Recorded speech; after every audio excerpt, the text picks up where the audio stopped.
Welcome to Detroit Sports Plus. You've got the A-team today here with Ian Rhodes. I'm Derick Hutchinson. And Ian, you know how we like to make fun of Ben and Ken and say that they don't show up after Lions losses? Yeah. Well, nobody can ever say that about us, because if there was ever a time for two baseball guys not to show up, this would have been the day to take off. The Tigers' vibes are extremely low right now. Ooh. Obviously, we were just talking about how big the division lead was. It was 15.5 over Cleveland. Well, it was at that time it was 14.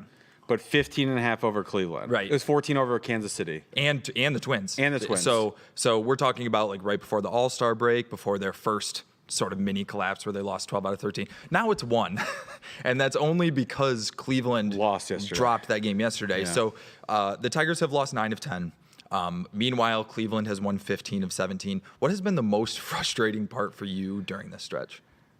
I mean, it's kind of the whole thing, right? Like, you can't just say it's the bullpen or just can't say it's the hitting, because both have been pretty bad. But recency bias, it's got to be the bullpen. And the thing that makes it the most upsetting is this is what we were talking about the trade deadline. Yeah. Everything you were worried about the trade deadline has come to fruition. And maybe not the Cleveland part of coming back. You kind of were just expecting them to not be able to show up in the playoffs. Right. But not to be able to even get to the playoffs potentially.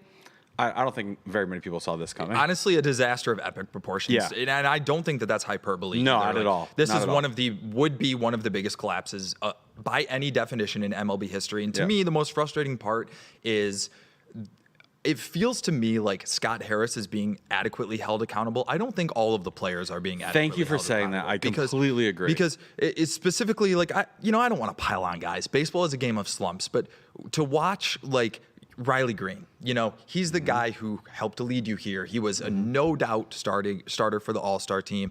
But he has been a guy who has come up in a lot of key spots during this slump. And it feels like a lot of swing and miss, a lot of unproductive outs. You can look at almost all of the All-Stars. I mean, Casey Mize has been okay, but like Javi Baez has been non-existent in the second half. Zach McKinstry has really struggled. And the fact that the offense has been so bad and inconsistent, it just makes those bullpen losses hurt more, because those are the games where you feel like, okay, we finally found a way to do enough to get to the back end of this game, and then you don't get the win. It's just devastating. Yeah, Saturday was really kind of the worst one. The worst one for sure. You get a McKinstry home run, you get a Torque home run, and then you give it up in the ninth. It's just. And then after last week, we talked about the Kerry Carpenter home run, who made it 3-3, and then they give up 4 runs against Cleveland. Like, those kind of losses are what define this season, and the ones you feel the most. Like, we should be in a very different place right now. Up 14 games, that's unheard of. What do we figured out the 78 Red Sox, where if the Tigers lose the division, it'll equal the greatest collapse in MLB history, division history. And I mean, thank God they got such a lead at the beginning of the season. I know. It'd be over. Because it'd be way over at this point. And realistically, like, what are the chances that it's over? I mean, they have the lead. AJ Hinch said it yesterday. They will wake up today in the lead of the division. They control their own destiny.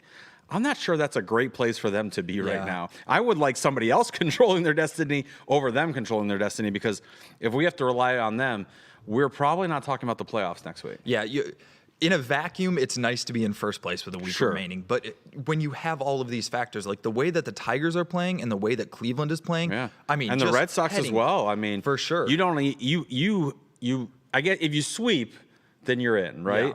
But that's incredibly unlikely. There's no way. That's incredibly unlikely. So that Boston series is going to mean something, but it's going to mean something to them too, because they're fighting to stay in the wild card. And depending how things shake out, like, you could be playing for the division, you could be playing Boston for the last wild card spot. It's going to be exciting, but in the worst way possible. Yeah, there are 7 teams in the running for 6 spots in the AL. Somebody's going to get left out. And if you ask me right now, I have a bad feeling it's going to be the Tigers, just because of the way they're trending. But I think, for me, the way that they get in is by winning 2 of 3 in the last 2 series. If they win 2 of 3 in Cleveland, they leave Cleveland with a 2-game lead. And then if they win they would leave with a 3-game lead? With a 2-game lead, because they would win 2 and drop 1. So Oh, they okay, would pick gotcha. up one extra Right. game. So they Got would it. leave Cleveland with a 2-game lead, and then if they win 2 of 3 in Boston, it doesn't matter what Cleveland does against Texas. Right. They would clinch the division. So to me, anything less than winning 2 out of 3 in each of the next 2 series isn't going to get the job done, because Texas is going to be eliminated by the time they get to Cleveland. They're going to be thinking about the offseason. Yeah. I'm expecting the Guardians to sweep that series. So you also mentioned the wild card. Tigers 1 game up on Cleveland and Houston. Those are the 2 teams tied for the final wild card right now. So like you said, Tigers lose 2 of 3 in Cleveland. They go into Boston, possibly playing for legitimately playing for a wild card spot. And you talked about, you said seven teams for the last 6 spots. Who do you not want to be? I don't want to be the team that has the second fewest wins in the last 30 days. They have 8 wins in the last 30 days, 4 saves, 5 blown saves in that time. You look at their hitting, you look at their pitching, they're in the bottom third. They're definitely in the bottom third, but they're in the bottom 6th. They're in the worst 5 teams in every statistical category over the last 30 days. The pitching, they're tied for last with Colorado in WAR over the last since September 1st. Brutal. You don't want to be tied with Colorado. You can't. What are you going to do with this? Yeah. And what is it? Like, what happened to this team? Where are the guys from the beginning of the season? You said it. There are slumps. This is a little bit bigger than a slump. Were we fooled?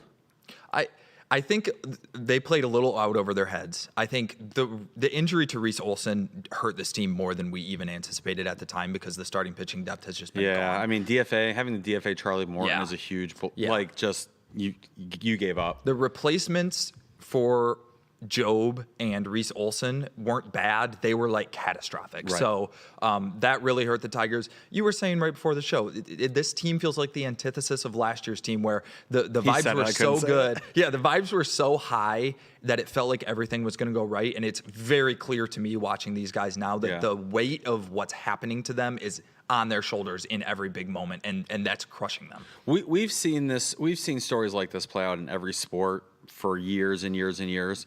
When have you seen a team that looks like Cleveland right now not get in? They did all of this to not get in. I haven't seen that story very many times before. Yeah. Tigers moved up Derick Skubal. They're going to use the day off today to put him on normal rest for the first game of the Cleveland series, so that if they need him to, he can pitch once more during the Boston series. Does that do anything for you? It takes him out of pitching in the playoffs, where you want him to be in the playoffs. What you've done now, if you don't lock it up, if you don't sweep, and he has to pitch Sunday, you've now gotten it. Say you do get into the playoffs, you've basically just hamstrung yourself in the playoffs. So getting to this point where what has happened now for them, they could still get there, but as bad as we thought it was going to be in the playoffs before, now you don't get 2 starts at a Skubal. Yeah, like you're saying, I mean, even if they do get in at this point, which feels like kind of a long shot, they've hamstrung themselves so much in the playoffs, because the first round bye is out of the question now. Right. Seattle's 2 games up, they own the tiebreaker, and they have a 3-game series with Colorado starting. Yeah, so that's out the window. Right. If the Tigers do get into the wild card round, they likely have spent Skubal on the day before the wild card round and are then going into a playoff series with Mize and Flaherty. I mean, that feels like a coin flip at best. Yeah, and what I'd have to look at, would they play Boston It would be again? at Cleveland. Oh. So it's even more pain. Well, if Cleveland gets in. Well, if we're talking wild card, that means the Tigers have lost the division, which means Cleveland is the 3 seed no matter what. So just have the Tigers passed Boston, or have they just stayed ahead of Houston? Right. Yeah.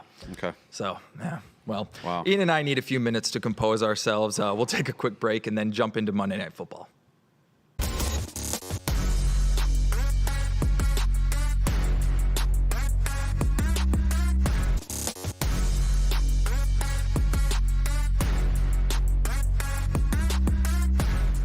All right, the Lions are back on primetime, Monday Night Football in Baltimore. To me, this feels like the kind of game that, if the Lions win, we're back to talking Super Bowl hopefuls. Mm-hmm. If they lose, I don't think anybody's really panicking. What sort of chance do you give them tonight? I think they have a chance. It's going to come down, can they stop Lamar and can they stop Derrick Henry? I mean, we kind of know what it is going into it. They've never had good success stopping Lamar or any running quarterback for that matter. And so I'm worried, but I do think they can score on Baltimore. I think their offense, I really am I felt really good about how they turned it around on the offensive line last week, from week 1 to week 2. If the offensive line from week 2 shows up tonight, they have a good chance to win. So the key to you is the offensive line. It is, yeah, it is to me. I have no expectations that the defensive line will get pressure on Lamar. No expectations that they'll be able to stop him from running, and have great hopes about them being able to stop Derrick Henry. To be honest, but I do think the offense can keep up. I don't think Baltimore's defense is as prominent as it has been in the past. Yeah, see, you touched on it right at the end there. I think it feels so dangerous to go into a game against Lamar Jackson without a pass rush. And, unless Aiden Hutchinson has one of it, you remember how he kind of took over against the Cowboys last year? Right. Unless he has one of those sorts of games, to me, it's Lamar's arm that scares me most, because I'm not sure he's going to have to run much if the Lions aren't back there. Yeah, if they give him all the time in the world, Yeah. if he gets as much time as Jordan Love had in week 1, he's going to pick them apart. He is perfectly capable of doing that Yeah. without ever crossing the line of scrimmage. Absolutely. So, I think that's the danger. And if we're back here next week talking about how the Lions got blown out, I think it will be because they weren't able to get any pressure. Yeah, you did allude to it though. If they lose, I'm not sure it's a huge deal. I don't think there's a great expectation that even going into the season that they were going to win this game. No. So if they're 1-2, but then have Cleveland and Cincinnati over the next 2 weeks, and you end up at 3-2, I think everybody's kind of going to be, they are what they are. And the division is kind of taking a turn, so we'll talk about that a little later. But so I think I do agree with you. If they win, they're back in the conversation. Yeah, if you win at Baltimore, you can win anywhere. Right. I still do feel that about this in team. prime time, Lamar in prime time, Baltimore in prime time, Lamar on Monday night. You've heard all those stats. He's like 7-2. So is Goff, but he's 7-2. No, I saw some stat floated yesterday about Lamar against NFC teams. I'm not, like 24-2 or something. I'm not sure that matters in any way, but he's good in prime time. It's not the playoffs, so he's not going to choke. So you're getting peak Lamar tonight. Yeah, I think that the Lions, this is a good spot to be in, because they were so convincing in their win last week that they can kind of, as long as they don't get blown out against the Ravens, they can kind of just see where they're at. Like you said, Cleveland, the Bengals coming up, no Joe Burrow. You feel good about that. One thing that Ben said last week has stuck in my mind, that the Lions, this coaching staff in particular, is such a stickler for these like revenge or payback opportunities. And I've been seeing sort of all the quotes out there about the players remembering how it felt a couple years ago. Yeah, 38-6, right? That was a beatdown. It felt like the biggest blowout I've seen. Not scoreboard wise, but just based on how the game went, it just felt like the Lions got physically dominated. And so I'm sort of keeping that in the back of my mind. Maybe the Lions can have something to say about that. But I think if they play a tight competitive game and they're in it, I think we're all probably going to come back feeling really good. Yeah, if they win but don't cover, I think the spread was 4.5. Yeah, I think you're okay. For sure. You're not expecting to win every game this season. If this is one of the losses, obviously you don't want to lose, but you do want to play well. They need to play well. They need to look like week 2 Detroit and not, week 1 Detroit. Yeah, I don't think anybody was panicking after week 1, but I think the way that the Lions lost gave us definitely panicking. Okay, maybe nobody here, but we were a little bit concerned because of the way they lost, not that they lost. Speaking of week 1, I think we were sort of teetering on the edge of, are the Packers the best team in the NFL? 17-0, for sure. And then they go and lose to the Browns. Meanwhile, the Vikings and the Bears looked pretty good last week. They both bounced back. So coming into this third game for the Lions, where do you stand on the NFC North as a whole? I think, I'm shocked by yesterday. Yeah. You should never be shocked by stuff that happens in the NFL, but Cleveland, the worst team probably in the NFL. Although I do think their defense is pretty good and super underrated. Losing to the it kind of everything you thought after 2 weeks is out the window and you're starting over. But that is the NFL, right? So I think it's anybody's division, and by anybody I mean it's Detroit and Green Bay still. Like I'm not too worried about Minnesota. I'm definitely not worried about Chicago. They both looked okay yesterday. Carson Wentz. They were playing a really bad Cincinnati team with no Joe Burrow, so I don't know. I don't put too much into that win. I do think that we may see more Carson Wentz than J.J. McCarthy for the rest of the season. Yeah, I'm wondering about that too. I mean, the Vikings defense definitely set the tone in that game. Of course. I mean, they scored what, three defensive touchdowns or something.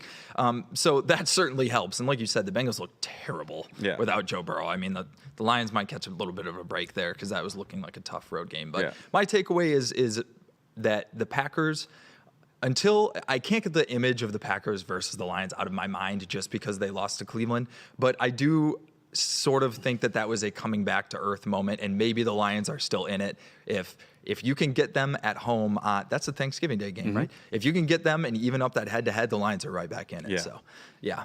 Hopefully they can, at least one Detroit team can beat Cleveland. I mean, if the Tigers lose lose the division and then the Lions lose the Browns, I'm not worried about that at all. I'm pulling a Ben next week if that happens. For the record, I'm already scheduled to not be here next Monday. We have a meeting next Monday at 1 for a huge Local 4 announcement. We'll make that later, but there's a huge meeting next week. I will not be here. It is not because the Tigers are going to miss the playoffs or the Lions lost. Yeah, okay. But if that does happen, you can just not tune into Detroit Sports Plus next week because none of us will be here. Definitely don't do that, though. But still tune in. Before we set you free, we got to talk a little bit of college football. We'll be right back after this.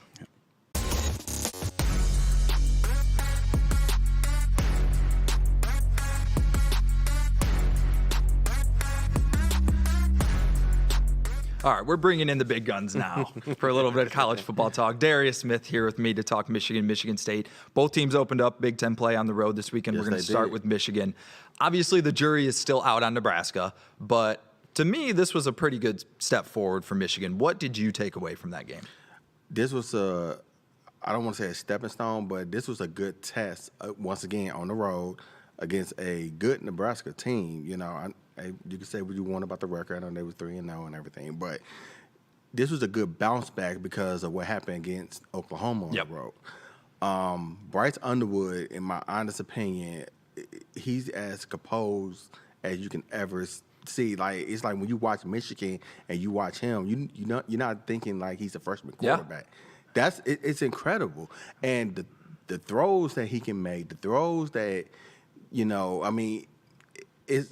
it leaves you speechless because it's like, oh my God, this guy's only a freshman. Statistically, it was not a big game for him, but if you watch that game, you came away being like, okay, this kid's for real, right? Right. Like you said, he's already played in, 2 of the blue blood environments in college football, at Oklahoma and at Nebraska in his first 4 games. So, you can't ask for this guy to be throwing for 300 yards already, No. And no, don't want to cut you off, but that's the benefit of having a good run game. Yes, and for that's sure. been Michigan's bread and butter for the past couple of years now.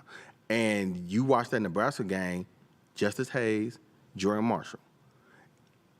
My word, man. Yeah. Justice Hayes, it's like every time he gets the ball, you think he's about to break another 80-yard for touchdowns, something like that. What a luxury. It's beautiful. Yeah. I mean, you can't ask for anything else. And then not to mention Jordan Marshall, even the first game, it's like there were running lanes for Jordan Marshall, and I thought to myself, sooner or later this season, it's gonna hit for him. Yeah. He's going to figure it out. And Lord behold, he figured it out against Nebraska. That 54-yard touchdown run. It was just, oh my God. It was beautiful. And honestly, to me, it was the second most impressive play he made on that drive because the run before, it was just an 8-yard gain. But he broke 2 tackles to get that 8-yard gain. And I don't know if Michigan's running the ball on the next play if it's 2nd and 10. That's so true. The fact that he set up that play and then he breaks it for 54. And Justice Haynes, I mean, what more can you say about a guy who starts his Michigan career with 4 100-yard games? I mean, it seems like every time Michigan's sort of in dangerous waters, he's the guy they go to, and he rips off a big play. He had the only big play against Oklahoma with that long touchdown run, and he opens up the second half. Well, Michigan went 3 and out on the first drive. They needed a big play, and for him to rip off that touchdown run, I thought that was huge. But who was even bigger was the pass rush. I mean, Michigan's defensive line was just ridiculous. Wow. Dylan Raiola looked pretty good, but he was running for his life. I mean, talk about those guys. Jay-Sean Barr. I remember covering the game, Central Michigan, and Bedford's at the podium, and he said, we're testing out Jay-Sean DNA. He's bad, man. So, I know I'm paraphrasing here the statement, but it's incredible because the amount of pass rushers, the depth at the edge position for Michigan is incredible. Derick Moore. We ain't even talked about Derick Moore. No.